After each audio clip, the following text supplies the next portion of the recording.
کیا؟ رات کو منتخب کیا، اس لیے کہ اگر سبحان میں غیاب ہے، الذی وہ میں غیاب ہے، یعنی پتہ نہیں کسی کو چل رہا، تو پھر جو اس سبحان کا نظارہ جس میں پیدا کرنا چاہتا ہے اس کے لیے بھی اس لمحے کو چنا جائے کہ اس میں بھی پردہ رہے، کسی کو پتہ نہ چلے۔ تو سبحان الذی، پاک ہے وہ ذات، کیا؟ اسرا، جو لے گئی، کیا؟ جو لے گئی۔ اب اسرا کا معنی ہے نکال کے لے گیا، کیا؟ نکال کے لے گیا۔ تو کہیں کوئی تھا، کہیں کوئی تھا، تو وہاں سے نکال کے لے گیا، تو جہاں سے نکالا اس جگہ سے وہ منزہ ہو گیا۔ اس پوری آیت میں نکال کے لے جانے کا ذکر ہے، واپس پلٹ کر آنے کا ذکر نہیں، بس اس میں تنزیہ کا ذکر ہے۔ کیوں؟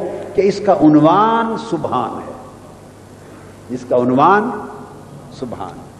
تو یہاں اس پوری آیت میں تو معراج کیا ہے؟ خالی جانا ہی جانا تھا، واپس آنا نہیں تھا۔ بولیے نا، معراج کا سفر کیا ہے؟ خالی گئے تھے، وہ اس کے پاس فقط گئے تھے، پلٹ کے آئے نہیں تھے۔ تو کبھی ایسا بھی واقعہ آپ نے سنا جس میں جانا بھی ہو، آنا بھی ہو، اور پورا مضمون بیان ہو جائے اور جانے کا ذکر ہو اور پلٹ کے آنے کی بات ہی نہ ہو؟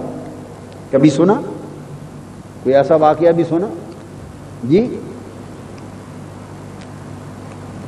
محمد حسین آزاد صاحب واقعہ سنانے لگے ہمیں کہ میں قصور گیا اور پھر لاہور آیا، واقعہ یہ سنانا ہو تو سنا کے قصور میں جا کے بٹھا دیں اور واپس بس پہ نہ بیٹھے۔ ہم کہیں گے بھی واپس بھی تو آؤ نا، پھر گئے تو صحیح سمجھ آ گئی، اب واپس کیسے ہوئے کہ وہیں رہ گئے؟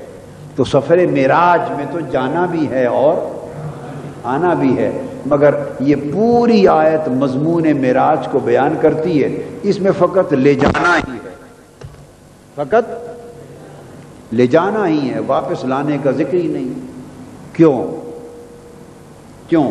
اس لیے کہ اس میں مقصود سبحان کی جھلک ڈالنا ہے،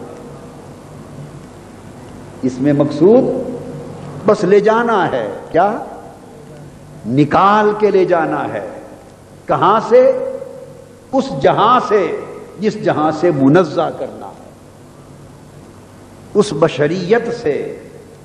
اسرا بعبدہ لیلا، ایک تو لیلا رات ہو گئی، ایک تو لیلا رات ہو گئی، اور ایک جو میں نے پردے بتائے نا، اندھیرے کے پردے، تو جو اندھیرے کے پردے ہیں یہ انسان کی بشریت اور انسان کا بدن ہے، انسان کی بشریت، انسان کی مادیت اور انسان کا بدن، اور یہ ایک جسم ہے تو یہ بھی ایک لیل ہے، رات ہے، اور اس کو پھیلا دیں تو مادی کائنات بن جائے تو یہ بھی ایک رات ہے۔ تو فرمایا پاک ہے وہ ذات، اسرا بعبدہ، جو لے گئی اپنے بندے کو۔ تو جیسے اس نے اپنا نام نہیں بتایا کسی کو، وہ اس لیے جس کو چنا اور لے گیا اس کا بھی نام نہیں بتایا کسی کو، اپنے بندے کو، اپنے بندے کو۔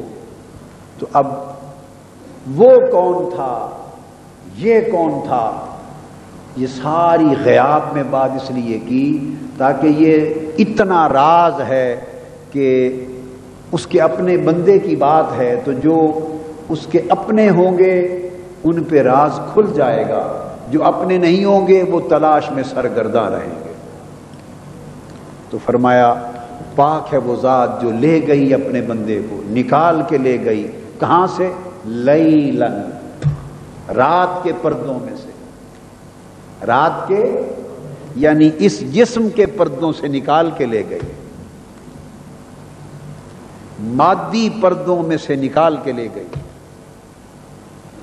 بشری پردوں میں سے نکال کے لے گئی، اور اس میں علائق ہیں بدن کے، اس میں خواہشیں ہیں، اس میں جسم ہے، خواہشیں ہیں، علائق ہیں، اس میں مختلف قسموں کی طلبیں ہیں، اس میں مختلف قسموں کی ضرورتیں ہیں، اور وہی ضرورتیں انسان کی کمزوریاں بن جاتی ہیں، وہی کمزوریاں بن جاتی ہیں۔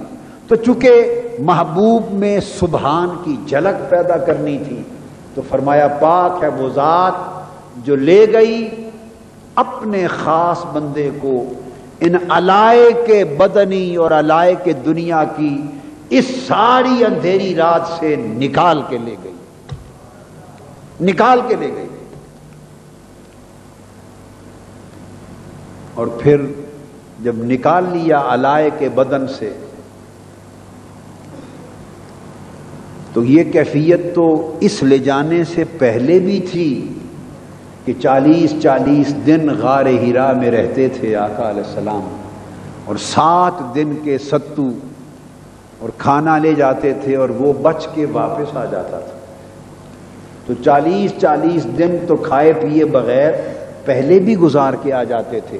تو یہ تو کیفیت اسرا بعبدہی سے پہلے بھی تھی۔ تو آپ اندازہ کریں کہ علائق تھے کتنے، علائق تھے کتنے۔ کچھ تو ولادت کے ساتھ ختم کر دیے، کچھ جب شک کے صدر ہوا اس پہ ختم کر دیے، تو وہ تو پے در پے ختم ہوتے رہے۔ تو علائق کا تو عالم یہ تھا کہ اگر 40 دن تھوڑے سے ستو یا تھوڑی سی روکھی روٹی بھی کھائے بغیر اگر جسم کا کچھ نہ بگڑے تو اس جسم کے علائق کیا ہوں گے؟ وہ تو جسم بھی نور کی مانند تھا، وہ جسم بھی لطیف تھا، وہ جسم بھی، وہ بدن بھی لطیف تھا، ایسا لطیف بدن تھا جسے چھوتے ہوئے ڈر لگتا ہے۔ وہ تو علائق سے پہلے ہی پاک تھا، وہ تو ایسا بدن تھا کہ اس کا تو سایہ بھی نہیں تھا، اس کا تو سایہ بھی نہیں تھا، اس لیے کہ اس بدن میں کوئی کثافت ہو تو سایہ بنے، کثافت ہو تو بھئی یہ جو سایہ بنتا ہے یہ کیا ہوتا ہے؟ سایہ کوئی چیز نہیں ہے، جسم کی کثافت اور مادیت ہوتی ہے، ایک پردہ ہوتا ہے، کثافت ہے، مادیت ہے۔ روشنی جب پڑتی ہے تو وہ جسم کی کثافت اس روشنی کو اپنے اندر سے گزرنے سے روک دیتی، تو ارد گرد چونکہ خالی ہوتا ہے وہاں سے روشنی گزر جاتی ہے، اور وہ کثافت والا بدن روشنی کو روک دیتا ہے، تو سر سے پاؤں تک جتنے حصے کو روشنی سے وہ روکتا ہے وہ اندھیرا بن جاتا ہے۔ اس اندھیرے کو سایہ کہتے ہیں، اندھیرے کو سایہ کہتے ہیں۔ اور اگر کوئی چیز شفاف ہو، ٹرانسپیرنٹ ہو، اتنی لطیف ہو، شفاف ہو کہ روشنی اسی طرح گزر جائے جیسے ہوا اور فضا سے گزرتی رہتی ہے، تو پھر اس کا سایہ بولیے نہیں ہوتا، نہیں پڑتا سایہ۔ تو کثافت کا نام سایہ ہے۔ کیا؟ تو حضور علیہ الصلوۃ والسلام کا بدن جس کو علائق سے پاک کرنا ہے وہ تو پہلے ہی ایسا تھا کہ جس میں کثافت نام کی نہیں تھی اور روشنی گزر جاتی تھی، اور وہ تو بدن ہو کے بھی روشنی سے لطیف تر تھا۔ اور اسی کثافت کی وجہ سے جب پسینہ آتا ہے تو پسینے سے بدبو ہوتی ہے، اسمیل آتی ہے۔ تو وہ بدن تو علائق سے پہلے ہی اتنا پاک اور لطیف تھا کہ پسینہ اس بدن کو بھی آتا تھا، مگر اس سے تو ہوائیں اور فضائیں معطر ہو جاتی تھی۔